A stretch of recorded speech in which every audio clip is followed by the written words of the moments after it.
My name is Edward Dunlap. I am Area Engineering Manager for UGI in Wilkes Barre. Paul Lamson, right-of-way representative for UGI.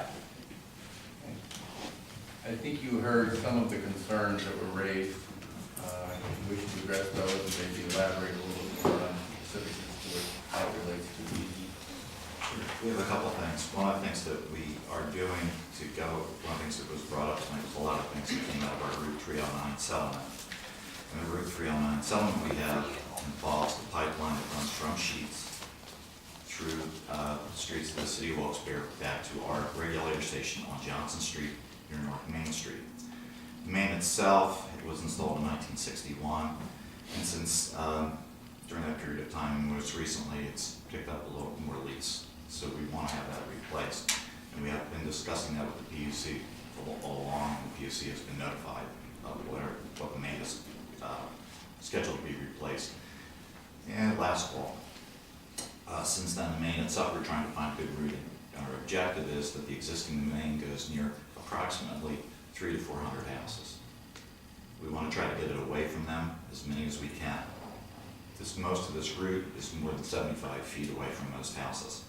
Unfortunately, Oakley Lane, there's 3 houses that we're still going past.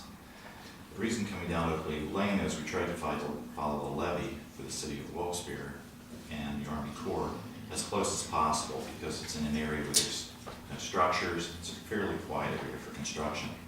However, when we get in the vicinity of Oakley Lane in North Washington, the levee makes an abrupt turn. In that area, there's also, it doesn't give us enough space at the bottom of the total levee, which is where we're basically following. If the case there, we would have to dig into the levee, put all kind of earth and support systems in place. In addition, there's several large trees there. If we laid in that spot, we could undermine the root mass of the trees. And again, trees could come over. The other thing is that we went down over the lane is we can cross, there's also a sewer that runs for associated with the drainage with the levee system. If we want to cross it down the toe following the levee around where it crosses it, North Washington, we'd have a fairly large excavation requiring earth anchors. It would be open for a very, very long time. So we looked at if we could cross it a little further up at Oakley Lane, our excavation would be more limited. We wouldn't have as much water handling, and we basically would have the road open very shortly. Get in, get out. The main itself, we're putting in, normally we put our mains in a 3-foot cover. We're going 4-foot cover on this one. In addition, we're putting some heavy cathodic protection on this to prevent it from rusting. We're also going to take the main itself and normally we pressure test our mains at 1.5 times their operating pressure, which is in accordance with federal code. In this case, we're doing it twice as high. We're using normal kind of steel that we normally use. And each of the joints will be x-rayed 100%. Each of the mains segment before it's put in, there's a cathodic protection material, a coating, if you will. That's going to each joint will be inspected 100%. After we do all our welds, which will be again x-rayed 100%, we're also going to have a coating applied there. Again, we'll have that inspected again. We'll have the cathodic protection system, which will be monitored monthly. So there'll always be somebody on top of the main. We'll also have a full-time inspector on this job. Sometimes our inspectors will work multiple jobs. In this case, it's just one dedicated person. We also have got one of our better contractors doing this job, which is Liberty Construction. So we're very concerned to make sure that this is done exactly right, because yes, we understand it's a high-pressure main.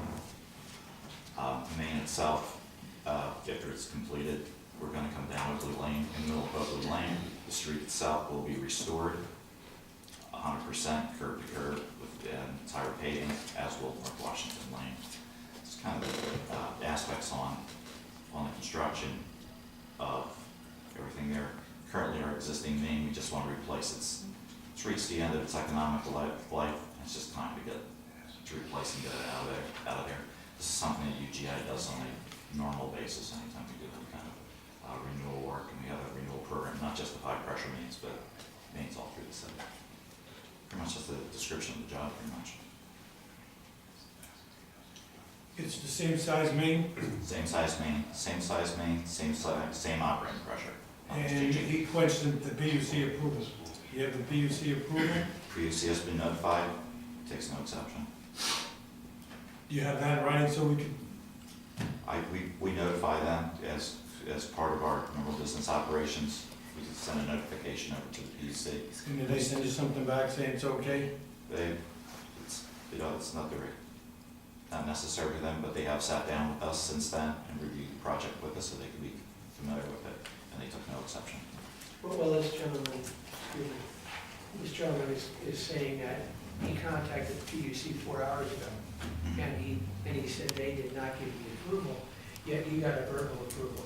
I think what Mr. George is asking is there a way of getting a documentation showing that they do approve? The PUC typically, when we put a main project in, PUC does not approve our individual projects. They just require notification. Could I have the name of the people that approved it, or that you sent your letter to? The letter itself goes to the secretary of the PUC in Harrisburg. And he is notified, receipt of that. Typically, the staff of PUC, which is Michael Chillick, will come out and review a project with us. Did he come out? Yep. He's already Can you come get an out. approval from him? Again, we don't get approval. Yeah, you don't usually get one, can you get one? It's not our normal way we operate. So you're saying that there is no such thing as an approval? Not from the PUC, because what we do is we formalize in front of the PUC that we file with them an annual, we tell them how much main that we are going to renew. We tell them what footage we're going to renew. We don't ask specifically what streets we're operating on, but how many feet we're replacing at any given time. So they don't actually get the diagram, all they get is placing 70 feet of main line, not knowing where or how you're doing it. In this particular project, they were notified, and I made the notification to them individually, exactly where the street's going. They have a copy of the plans on it. They know exactly why we're going where they're going. We also explained to them in particular on Oakley Lane, why we were going down Oakley Lane versus going to, they asked the same question. Why are you going this way versus going along the levee? And the reason we are going over Oakley Lane is really cost? Is that the only No. reason we're going over? The reason we're going to Oakley Lane is not cost at all. It's actually going to be probably about the same price. It's a safety issue in that we did not want to excavate into the levee. We didn't want to disturb any flood control structures. I'm more concerned about that, worrying about getting into a dike. Second thing was, we didn't want to go down closer to the dike because the drainage structure that runs down North Washington will be conflicting with where we're going to lay underground. Same height, so we have to put in some very, very deep shoring. We'll be open for quite a while. We'd have to do some water pumping out there. It'd be a very large hole. It would create a lot of trouble with traffic and pedestrian traffic. So what we would rather do is come out of Oakley Lane, cross the drainage there. It's a little shallower, and then come on the other side of it. It's a safer excavation for us. Can I ask a question? You Just may- regarding that, why don't you just go back, use the same route that you've had? Why don't you just tear it out, pipe out, and put it in if it's not a cost thing? You can answer that. One of the things that we're doing is that we are required, as part of the things that we were talking about with the Route 309 settlement, is to become moving our mains into areas that will have less impact upon structures, and try to get away from as many residential structures as possible, or commercial structures. They call those areas high consequence areas. It's a federal term in the Pipeline Safety Code. So in order for us to get our high pressure mains, we are actually, rather than going city streets, our main is actually, instead of being 8,000 foot long, is going to wind up being closer to 14,000 foot long. So the job's going to be much more expensive to us than running parallel to the existing main. If we're going away, if we're going now, we can move away from a lot of the houses. It'll have less impacted traffic. We won't be, during construction, we won't be disturbing the residents as much, changing parking, having trucks going through residential streets. A lot of our construction will be out of the way, off city streets. It'll be easier for us to, we also service the neighbors by going that way during the construction phase. Do you guys know when you're planning on starting? If there was approval tonight, hypothetically? We'd like to start it probably late spring, early summer. Okay. Can you just answer Mr. Small's question? Is the gas line where it's gonna be installed, I know the map that's attached is somewhat small for purposes, and I know you have a color one there, but is it going to be within 10 feet of his house? Understanding that the road, I think, is 10 foot wide. He has a 4 foot setback off of the curb. Then we'll be running down the center line of that street. So it would be within 10 foot. Okay. The only reason, and let me just say this, I reviewed this, I understand the project. I would recommend the project, because of the reasons you set forth. But, you know, out of fairness to council and everything else, I was unaware of Mr. Small's issue with that. I think there's an amendment we have to make to the language of this, only because the language actually states that it is understood and agreed that no buildings or permanent structures will be built within 10 feet of the pipeline or pipelines. But excuse me, Mr. Visco, that will only affect when the pipeline is constructed on the city's property. That's a clear area that we require when we're putting our pipelines through, we get new right-of-ways, so that we have enough of the land area to go back in and do the construction we need to do. 10 feet on either side gives us enough room to do that. We can do it in a narrower space, but certainly we can't retroactively say you can't build something within 10 feet of our pipeline once we're there. No, I respect that. If it becomes in essence a quasi setback line, almost like a zoning line. In other words, where our pipe is, we would prohibit, except under specific conditions which we would address individually, anything being constructed within 10 feet, so that we would have the ability to go back and maintain and repair our pipe in the event that something had to be done. I completely respect and understand. My only concern is this, is that, you know, if Mr. Smalls or an adjacent resident comes in for a zoning approval on something, my concern is that this is gonna be filed with record. I wanna be able to have something in here that addresses the fact that in certain areas it's already less than 10 feet. It's not gonna, I don't think it's gonna cause a problem with anything, but I think that the language, we should just make that clear. We could talk about that. I could modify the language to say that with the exception of those areas where existing structures are already within that 10-foot envelope.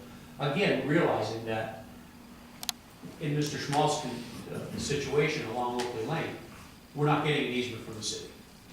No, I respect that, but the only reason is I wanna make sure, because even though that you're not getting an easement from the city in that respect, I wanna make sure that if there's a setback issue, because that has to be clarified for future zoning issues. That's the only issue.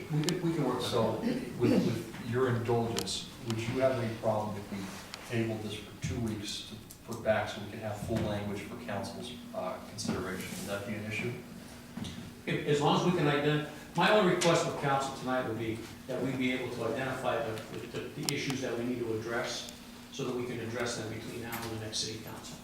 I would just like to see PUC approval, even if some type of, It has to be something. something. And I could work with you on getting something to council with you on that. We can meet on that Monday and address that and circulate that even to Mr. Smalls to make sure.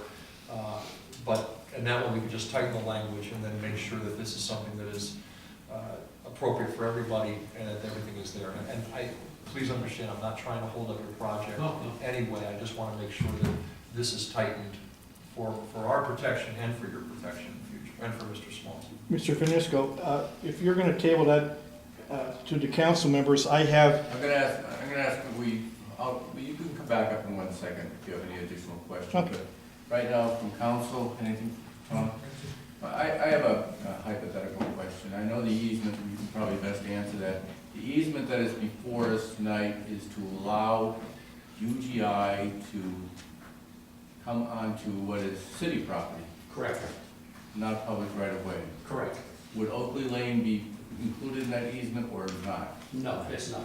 Oakley Lane is a dedicated street. It's a public right of way. It's a public right of way, It does not right, fall right. under the- So the easement that we would be voting on, whether it's tonight or in the future, is not specifically covered, or correct me if I'm wrong, You're right, it does not cover Oakley Lane, but just for making sure everything is covered, and giving Mr. Small the project, what we're doing is we're giving him rights across both ends of our land, which is gonna end up cutting through that Oakley Lane. Right. So if we could just, it's just a language stylistic issue, just so it's a record to protect his home, and I worry about the zoning issues in the future, that when this is there, people will say, hey, listen, what setbacks are there, and which ones are not, just to make sure that that's included in here, so, because we're the ones that are giving them the right of way that they're gonna be forced to go through Oakley Lane. Correct. Yet the other question is, I've looked at the areas, I'm sure the other council members have. The end of Washington Street that has 6 or 8 homes there, up to the point of the levee, appears to be, the pumping station that we're speaking about referring appears to be a little bit beyond that, if I'm not mistaken. I understand there will be underground piping and everything else in that area there. Can that pipeline conceivably come a little bit closer and then go into what is that Memorial Park area and go around that without coming up? In other words, I'm asking, is there another alternative other than using Oakley Lane, which coming up a little bit further along the levee and then going across what is? Again, the case that we're running out of, what happens is the properties start narrowing right there, and you start running out of a very level space where I can install the main without starting to excavate into the levee itself. And that's what I'm trying to avoid, is going into the levee. But it is possible, it is possible to do. I would have to remove all the trees back there. And then, I'd have to excavate in there, I'd have to drive tight sheeting in there, I'd have to have cranes back in there, driving sheeting in. Again, it would be a fairly largeable construction project. And that's because of, not because of cost, it's just because that's just the nature of the construction that would be through there. And that's one of the things we had looked at was, I just want to get through there as easy as possible without, again, disturbance to the neighbors, but also trying to keep construction from. But that property will be all our property, what you're saying. I think that's a good idea. may need a second look at it from our Yes. perspective. I mean, I looked at it, but I'm not UGI or an expert in this, but I just wanted, or I'm not familiar with the underground structure that may be in place in that immediate area. I'm sure you've already looked at that. I think that's the point that we're trying to make here tonight, is that we've gone over this, the engineering of this, we've looked at the routes, we've discussed this with the Army Corps of Engineers, we've discussed it with the city, with Mr. Frad, and the consensus of the opinion was that the least impact of the levy was going to Oakley Lane. I'm sure the residents would agree that we do not want to adversely. I'm trying to It's trying to stay away from saying that, Yeah, but, you know, the Army Corps of Engineers and certainly the city would have a lot more at stake with us constructing that in that close proximity to the levee, rather than through Oakley Lane. So, I certainly understand Mr. Small's concerns,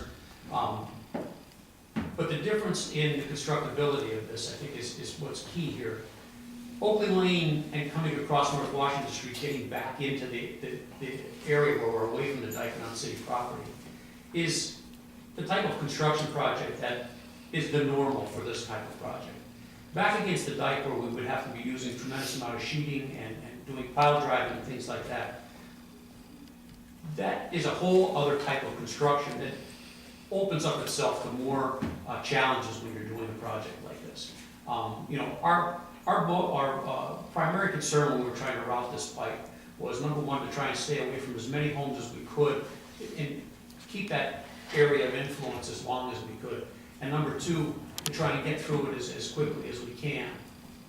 And Oakley Lane, it's a narrow spot, but it doesn't present that many unique challenges to a construction project as it does making that bend around the back of the dike and following in behind where the pump station is and all of that substantial flood control project that's back in there. It's going to be an impact to the community, absolutely, particularly in that part of the neighborhood, but the impact is going to be measured in days rather than weeks and months if we come this way as opposed to going around the dike. Well, you would want to do some. Right, I'll meet with Mr. Lamson and Mr. Dunlop, even Monday or Tuesday, put together some amended language, circulate it the same way I did last time, so that you can see what the change, I'll do a red line like I do, so you can see what the changes are. I will also work with you to get something from the PUC, even if it's, something that I can speak with and then memo to everybody else to verify for the record going forward. That's- And you would make yourself available if council members wanted to do another walk through that area in the interim. Is that okay, John? Absolutely.